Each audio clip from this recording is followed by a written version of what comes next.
Apa kamu percaya? Seorang wanita berusia 38 tahun.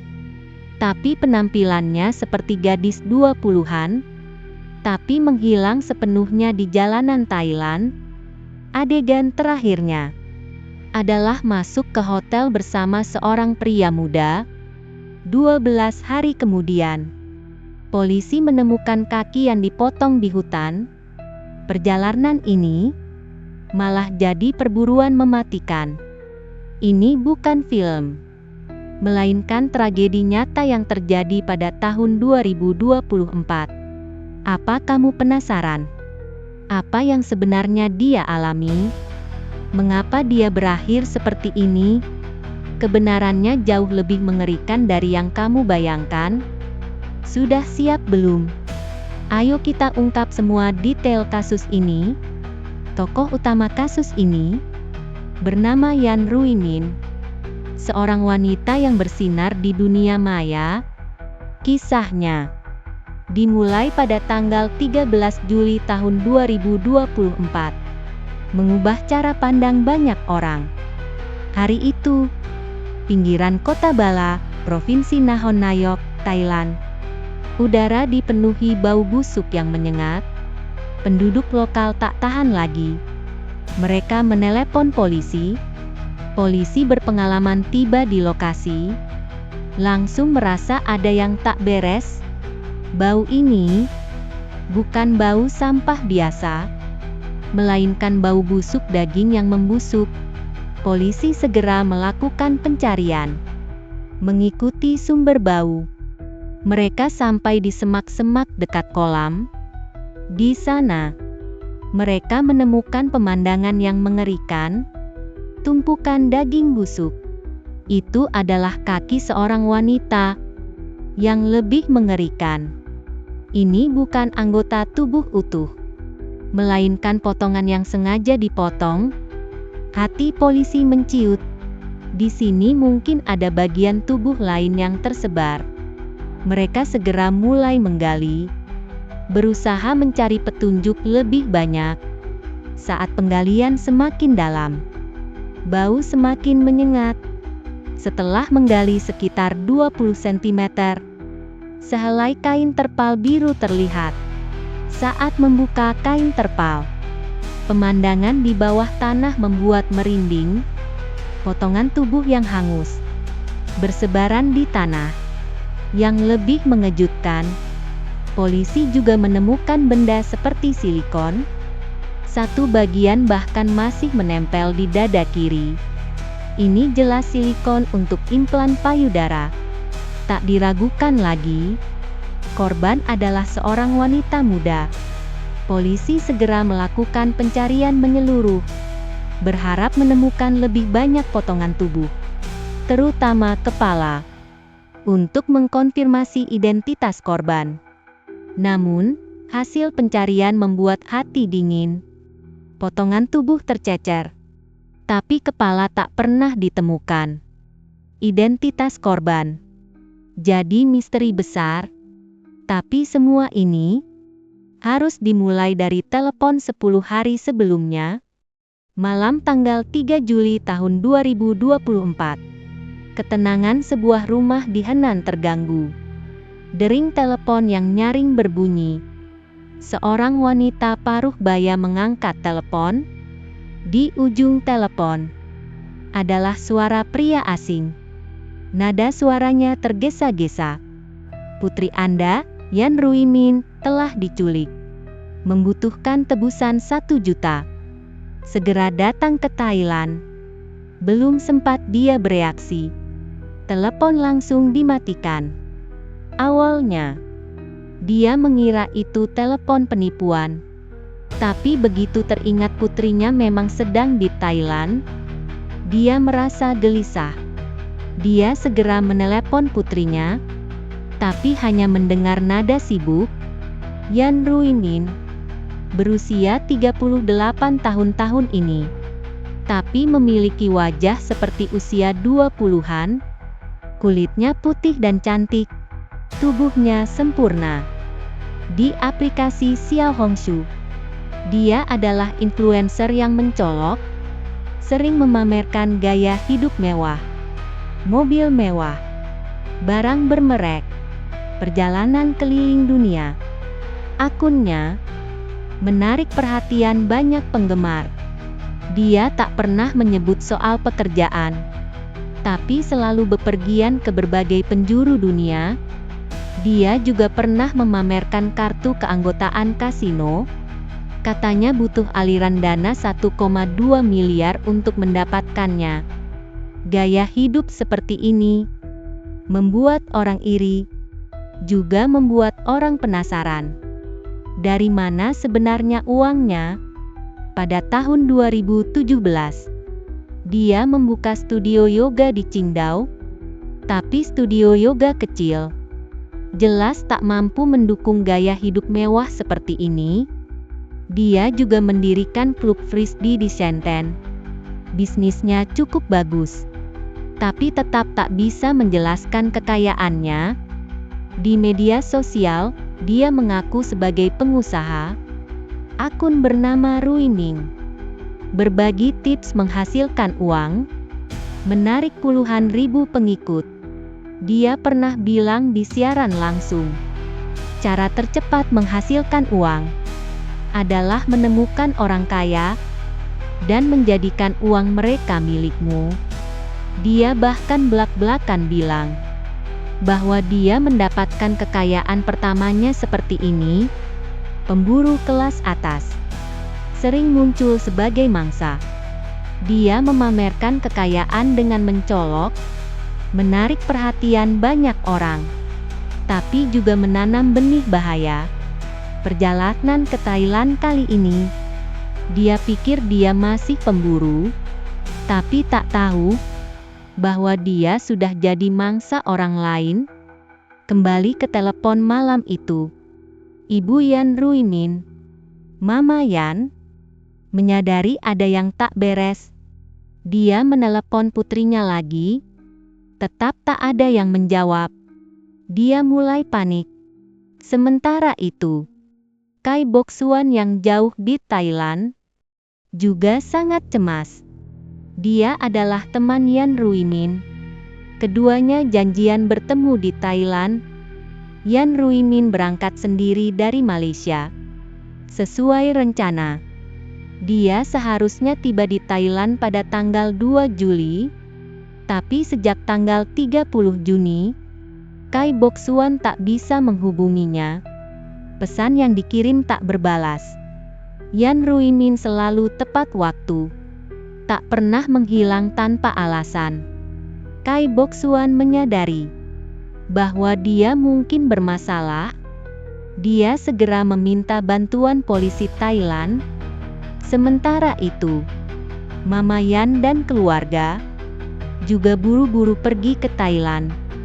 Mereka berkomunikasi dengan polisi dan mencari bantuan media. Teman-teman Yan Ruimin juga menggalakkan seruan di media sosial, berharap bisa menemukan keberadaannya. Kasus hilangnya ini cepat menghebohkan dalam negeri. Thailand selalu jadi destinasi wisata favorit orang Tionghoa. Pemandangannya indah, biayanya murah, tapi kasus ini membuat banyak turis takut. Wanita Tionghoa hilang di Thailand. Penculik menuntut tebusan 1 juta. Judul seperti ini cepat naik ke trending. Banyak orang mengikuti perkembangan kasus. Polisi juga memperketat penyelidikan.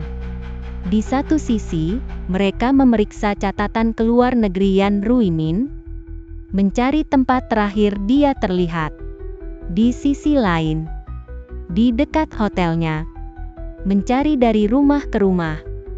Jika dia diculik, pelaku pasti tak berani muncul.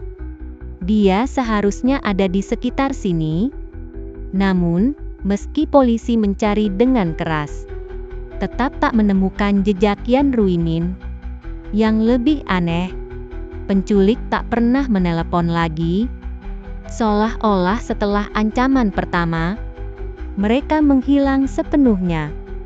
Awalnya, Polisi mencoba melacak penculik lewat telepon, tapi setelah penyelidikan, ditemukan semuanya tak sesederhana itu.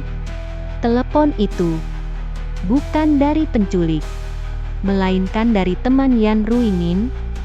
Dia tidak mengancam, melainkan karena niat baik untuk memperingatkan Mama Yan bahwa putrinya mungkin diculik, perlu menyiapkan tebusan. Kesalahpahaman ini membuat arah penyelidikan polisi sempat melenceng. Tapi segera, mereka menemukan petunjuk baru.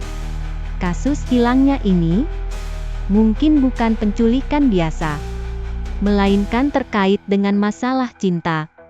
Melalui rekaman CCTV, polisi menemukan selama Yan Ruimin berada di Thailand, dia tidak sendirian.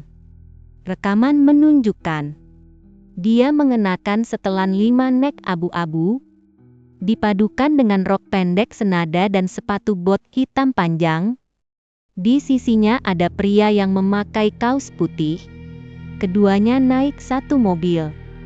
Setelah turun dari mobil, mereka bergandengan tangan jalan-jalan, membeli barang. Tindakan mesra mereka menunjukkan bahwa keduanya punya hubungan romantis. Polisi memeriksa catatan imigrasi dan mengunci identitas pria ini. Namanya Ma Yanqing, berusia 32 tahun, berasal dari Anhui, Tiongkok. Dia dan Yan Ruimin berjanji bertemu di Thailand. Untuk perjalanan ini, dia sengaja menyewa mobil pada tanggal 30 Juni. Menyewa sebuah mobil Honda. Tanggal 1 Juli pukul 17.26. Dia menjemput di dekat Times Square, Bangkok. Menjemput Yan Ruimin. Keduanya lalu bergandengan tangan jalan-jalan, tak terpisahkan. Dalam rekaman, mereka tampak seperti pasangan biasa. Tanggal 2 Juli, Ma Yanqing mengemudi dari Bangkok menuju Provinsi Chonburi.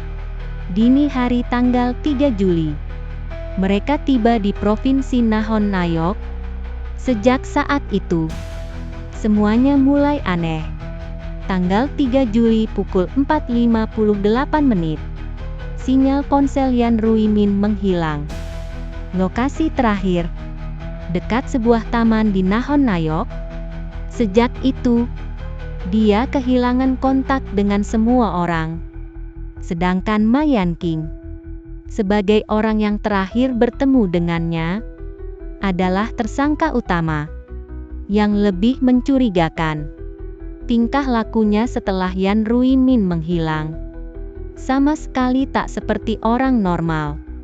Dia tidak melapor ke polisi, tidak menghubungi keluarganya, malah buru-buru kembali ke hotel, membatalkan kamar dan mengembalikan mobil sewaan, tergesa-gesa ke bandara, naik pesawat meninggalkan Thailand. Polisi juga menemukan, tanggal 4 Juli, akun WeChat Pay milik Yan Ruimin. Dekat sebuah hotel di Macau, ada catatan transaksi, membeli pangsit durian dan makanan lain. Tapi saat itu, ponselnya sudah lama tak tersambung. Jelas, ini bukan transaksi dia sendiri, melainkan orang lain yang menggunakan akunnya. Identitas orang ini mengarah ke Ma Yanqing. Baik hubungan mesranya dengan Yan Ruimin, maupun tingkah lakunya yang mencurigakan setelah dia hilang. Ma Yanqing jadi tersangka nomor 1. Yang lebih mengkhawatirkan, polisi teringat kasus mutilasi baru-baru ini di Thailand. Jasad wanita yang dipotong dan dibakar. Ciri-ciri tubuh sangat mirip dengan Yan Ruimin. Dugaan polisi perlahan mengarah ke kesimpulan mengerikan. Yan Ruimin mungkin tewas pada dini hari tanggal 3 Juli. Sudah dibunuh. Untuk memastikan identitas, Polisi mengambil sampel jaringan kulit dari jasad dan membandingkan DNA dengan keluarga Yan Ruimin. Sementara itu, mereka menemukan di dekat lokasi sebuah koper merah muda milik Yan Ruimin. Akhirnya, hasil DNA mengkonfirmasi jasad wanita tak dikenal itu adalah Yan Ruimin. Kebenaran terungkap. Ma Yanqing jadi tersangka utama. Polisi segera mengeluarkan surat perintah penangkapan. Sementara itu, mereka memeriksa mobil yang disewa Ma Yanqing. Meski pemilik mobil bilang tak ada yang aneh, tapi setelah pemeriksaan forensik, menemukan jejak darah yang sudah dicuci di dalam mobil. Di kamar hotel tempat Ma Yanqing menginap, spray, bantal, bahkan wastafel, semuanya bernoda darah. Bukti-bukti ini semuanya mengarah ke Ma Yanqing, tapi motif kejahatannya masih membingungkan. Keduanya bepergian bersama, hubungan mereka mesra. Mengapa dia tega membunuh? Penyelidikan menunjukkan Ma Yanqing bukan orang kaya seperti yang dia tunjukkan di lingkaran teman-temannya. Menciptakan citra pria kaya dan tampan, memamerkan mobil mewah dan jam tangan bermerek. Tapi kenyataannya, dia punya 6 perusahaan atas namanya. Semuanya perusahaan cangkang yang bergerak di bidang sewa. Dia terlibat dalam beberapa kasus penipuan, kecanduan judi, uang yang didapat dari penipuan cepat habis dibelanjakan saat dia terlilit utang. Dia bertemu Yan Ruimin lewat internet, seorang pengusaha wanita yang cantik dan kaya. Dia memanfaatkan person palsunya untuk mengejar Yan Ruimin dan mengajaknya ke Thailand. Dini hari tanggal 3 Juli, dia membunuh Yan Ruimin dan memotong jasadnya, memasukkannya ke dalam koper merah muda miliknya, mengemudi untuk membuangnya di pinggiran kota. Kemudian, dia mengambil kartu bank dan akun pembayarannya, serta jam tangan yang dicuri, dan berfoya-foya di kasino untuk menutupi jejaknya. Dia tidak langsung terbang ke Makau, melainkan pergi ke Hong Kong dulu, lalu baru ke Makau. Tanggal 10 Juli, dia di sebuah pegadaian di Makau, mencoba menggadaikan jam tangan palsu. Ditemukan oleh pegawai dan dilaporkan ke polisi. Tanggal 15 Juli, polisi Makau menyerahkannya ke Tiongkok Daratan. Sampai di sini, pelaku akhirnya tertangkap. Kasus ini membuat orang merasa miris. Yan Ruimin, seorang wanita yang bersinar di dunia maya, tapi karena penilaian yang salah, membayar dengan nyawanya. Dia pikir dia pemburu, tapi tak tahu bahwa dia sudah jadi mangsa orang lain. Ma Yanqing, seorang penipu yang menyamar sebagai orang kaya demi uang, tak segan membunuh. Kisah mereka adalah perpaduan antara nafsu dan kebohongan, juga cerminan dari sebuah tragedi. Kasus ini tak hanya membuat orang terkejut, tapi juga mengingatkan kita, kemewahan dunia maya sering menyembunyikan bahaya. Saat bepergian, harus lebih melindungi diri. Jangan lupa subscribe. Sampai jumpa di episode berikutnya.